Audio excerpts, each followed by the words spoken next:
Hello dear friends, I hope you all are well. Today again I have come taking some probability related mathematical problems which are very important for you. So watch this video carefully from first to last. আজকের এই ক্লাসে আমরা সম্ভাব্যতা related কয়েকটি গুরুত্বপূর্ণ গাণিতিক সমস্যার সমাধান নিয়ে আলোচনা করব যেগুলো বিগত বিভিন্ন চাকরি পরীক্ষায় এসেছিল। আর আজকের ক্লাসের প্রথম যে গাণিতিক সমস্যাটির সমাধান নিয়ে আলোচনা করব এটি অগ্রণী ব্যাংক লিমিটেড সিনিয়র অফিসার 2023 এর নিয়োগ পরীক্ষায় এসেছিল। তো কি বলেছে এই গাণিতিক সমস্যাটিতে?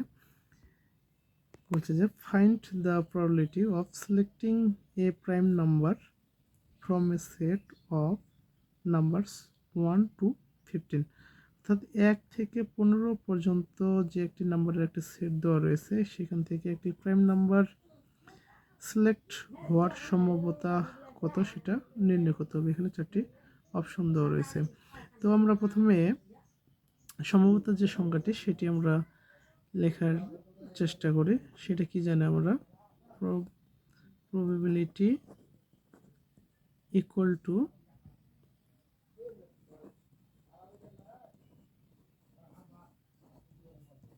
favorable outcomes। এখানে বলতে পারি এইভাবে যে number of favourable outcomes divided number of total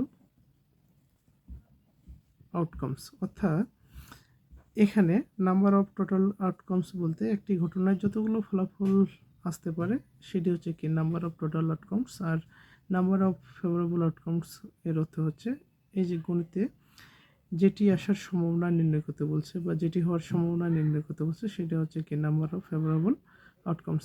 R total number যে নাম্বার অফ টোটাল আউটকামস অর্থাৎ এই ঘটনায় যতগুলো ফলাফল আসতে পারে সেটির যে মোট যে ফলাফল আসে যে ফলাফলগুলোর যে মোট সংখ্যা সেটা হচ্ছে কি নাম্বার অফ টোটাল আউটকামস। এখানে যেটা বলেছে যে find the probability of selecting A prime number, একটি প্রাইম নাম্বার সিলেক্টিং হওয়ার সম্ভাবনা কত কোন সেট থেকে?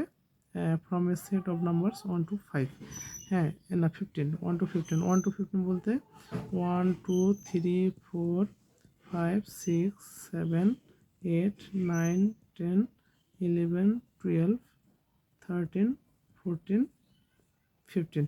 এই যে এই সেটটি থেকে প্রাইম নাম্বার একটি প্রাইম নাম্বার সিলেক্টিং হওয়ার সম্ভাবনা কত সেটা নির্ণয় করতে হবে। আচ্ছা এখানে 1 থেকে 15 মানে কি? এই 1 থেকে 15 যে সংখ্যাগুলো যে কোনো যদি একটি নেই তাহলে কি তাহলে কয়টি নাম্বার আসতে পারে? এই 15টি নাম্বারেই তো আসতে পারে, তাই না? এখানকার এই সংখ্যাগুলোর মধ্যে থেকে আমি যে কোনো একটি সংখ্যা নিচ্ছি তাহলে কি 15টি হতে পারে। তাহলে এখানে হচ্ছে নাম্বার অফ টোটাল আউটকামস হচ্ছে কত? 15, অর্থাৎ 15টির যে কোনো একটি আসতে পারে। এই জন্য হচ্ছে নাম্বার অফ টোটাল আউটকামস হচ্ছে কত? 15। এখন বলছে কি একটি প্রাইম নাম্বার হওয়ার সম্ভাবনা সেটা আমরা কীভাবে নির্ণয় করতে পারবো? এখানে দেখেন এখানে প্রাইম নাম্বার কতগুলো রয়েছে। 2 হচ্ছে কি প্রাইম নাম্বার, 3 কি প্রাইম নাম্বার। প্রাইম নাম্বার কাকে বলে আমরা কি জানি?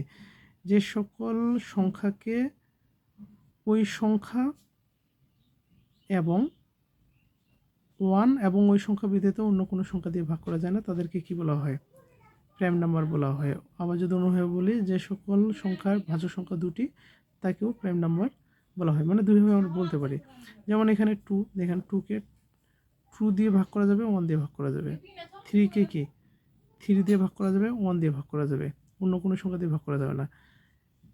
4কে দেখেন 4কে 1 দিয়ে ভাগ করা যাবে, 2 দিয়ে ভাগ করা যাবে, আবার 4 দিয়েও ভাগ করা যাবে। তার মানে কি 4 প্রাইম নাম্বার হতে পারে না।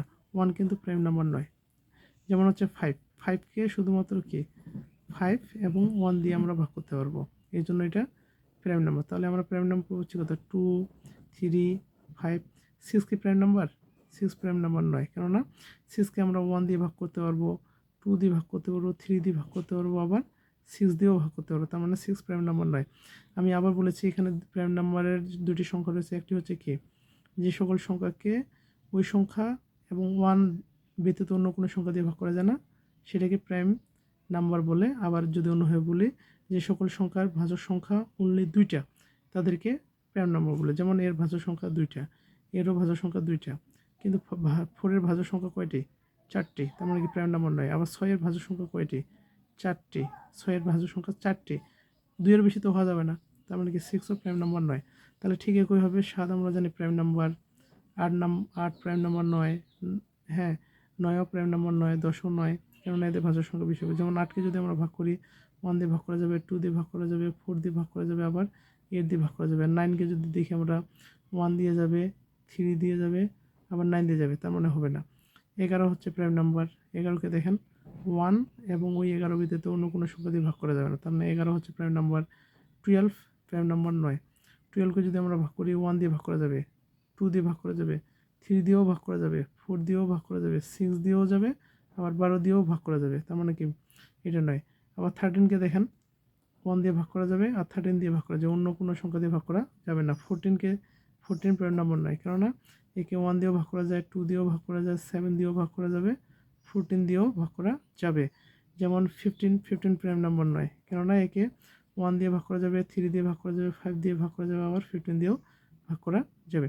তাহলে এখান থেকে আমরা যেটা দেখতে পাচ্ছি প্রাইম নাম্বার কি কি এখানে 2, 3, 5, 7, 11 আর হচ্ছে কি 13। তাহলে প্রাইম নাম্বারের যে আমরা যেগুলো প্রাইম নাম্বার সেটা কয়টি প্রাইম নাম্বার আমরা পাচ্ছি কি 1 থেকে 15 মধ্যে 1, 2, 3, 4, 5, 6, 1, 2, 3, 4, 5, 6, 6টি, তাই না? তার মানে কি এই যে সংখ্যাগুলো থেকে যে কোনো একটি সংখ্যা যদি আমরা টেনে নেই তাহলে অনুকূল সংখ্যা হবেন, এই যে নাম্বার অফ ফেভারেবল আউটকামস হবে 6। হ্যাঁ অনুকূল অর্থাৎ কি প্রাইম নাম্বার আসার সংখ্যা হবে কত 6। আর যদি আমরা র্যান্ডমলি যে কোনো একটি নাম্বার নেই তাহলে কি নাম্বার অফ টোটাল আউটকামস হবে কত 15, কেননা 15-এর যে কোনো একটি আসতে পারে। যদি আমরা এখানে প্রাইম বা অন্য কিছু না বলি তাহলে কি 15 হবে টোটাল আউটকামস। আর যদি আমরা বলি শুধুমাত্র প্রাইম, তাহলে প্রাইম নাম্বার সংখ্যার মধ্যে এই যে প্রাইম নাম্বারগুলোর মধ্যে কি 2 আসতে পারে, 3 আসতে পারে, 5 আসতে পারে, 7, 11, 13 আসতে পারে, কয়টি আসতে পারে টোটাল 6টির একটি আসতে পারে। এই জন্য হচ্ছে নাম্বার অফ ফেভারেবল আউটকামস হচ্ছে 6।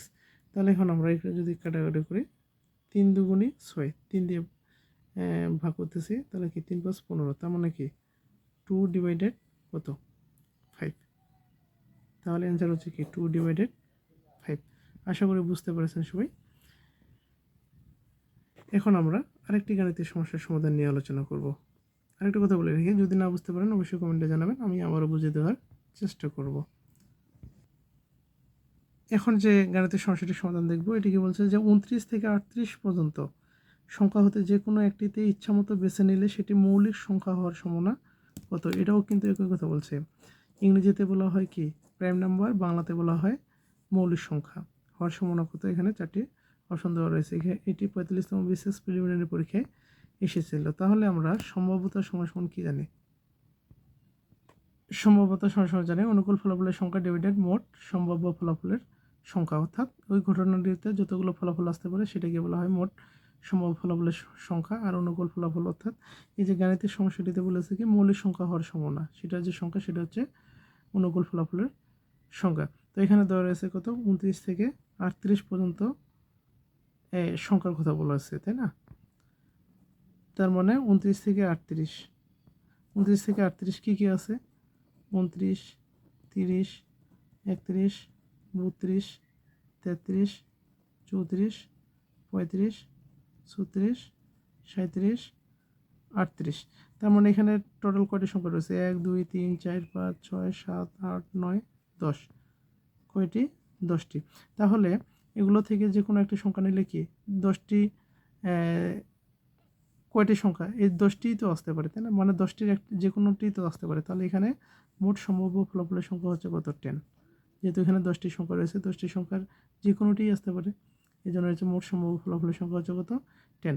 এখন বলছে যে কি বলছে যে মৌলিক সংখ্যা আসার সম্ভাবনা। তো এগুলোর মধ্যে মৌলিক সংখ্যা কোনটি 29, তাই না? কেননা 29কে যদি আমরা ভাগ করি তাহলে কি 1 দিয়ে ভাগ করা যাবে আর 29 দিয়ে ভাগ করা যাবে, অন্য দিয়ে ভাগ করা যাবে না। 30কে যদি আমরা ভাগ করি তাহলে কি 1 দিয়ে যাবে, 2 দিয়ে যাবে, 3 দিয়েও যাবে, 5 দিয়েও যাবে, 6 দিয়েও যাবে, হ্যাঁ আবার কি 15 দিয়েও যাবে, 30 দিয়েও যাবে। তার মানে কি এটি মৌলিক সংখ্যা নয়। ঠিক একইভাবে 31 মৌলিক সংখ্যা, 32 মৌলিক সংখ্যা নয়, 33 এটাও মৌলিক সংখ্যা নয়, 34ও নয়, 35ও নয়, 36ও নয়, 37 মৌলিক সংখ্যা, 38 মৌলিক সংখ্যা নয়। কেন নয়? 37কে 1 আর 37 ছাড়া ভাগ করা যাবে না। বাকিগুলো আপনারা দেখে নেবেন। যেহেতু আমি পূর্বের গাণিতিক সমস্যাটির ক্ষেত্রে বললাম যে সকল সংখ্যার ভাজক সংখ্যা অনলি কয়টি? 2টি ভাজক থাকবে, তাদেরকে শুধু মৌলিক সংখ্যা বলা যাবে, বাকিগুলোকে বলা যাবে না। যেমন হচ্ছে 32কে যদি আমরা ভাগ করি 1 দিয়েও যাবে, 2 দিয়েও যাবে, হ্যাঁ 4 দিয়েও যাবে, 8 দিয়েও যাবে, 16 দিয়েও ভাগ করা যাবে, আবার 32 দিয়েও যাবে, এগুলোই। তাহলে এখানে তাহলে আমরা মৌলিক সংখ্যা পেলাম কয়টা? 29, 31, 37, কয়টি? 3টি। তাহলে হচ্ছে অনুকূল ফলাফলের সংখ্যা হচ্ছে 3। ঠিক আছে, তাহলে আমরা যে রেজাল্টে পাচ্ছি 3/10, 3/10, এটি হচ্ছে কি আমাদের এই যে 29 থেকে 38 পর্যন্ত সংখ্যা হতে যে কোনো একটি ইচ্ছামতো বেছে নিলে সেটি মৌলিক সংখ্যা হওয়ার সম্ভাবনা হচ্ছে কি 3/10। কেননা এগুলোর মধ্যে যে কোনো একটু বেছে নিলে মৌলিক সংখ্যা এই 3টের মধ্যে যে কোনোটি আসতে পারে, আর টোটাল ফলাফলের সংখ্যা হবে কি এই 10টির মধ্যে 10টির যে কোনোটি আসতে পারে। এই জন্য হচ্ছে কি অনুকূল ফলাফল 3, মোট সমূহ ফলাফল 10, 3/10। ধন্যবাদ সবাইকে। আমার এই ভিডিওগুলো যদি আপনাদের ভালো লেগে থাকে অবশ্যই লাইক, কমেন্ট, শেয়ার করবেন। ধন্যবাদ সবাইকে। আবার দেখা হবে নতুন কোনো ভিডিওতে। ততক্ষণে ভালো থাকবেন সবাই।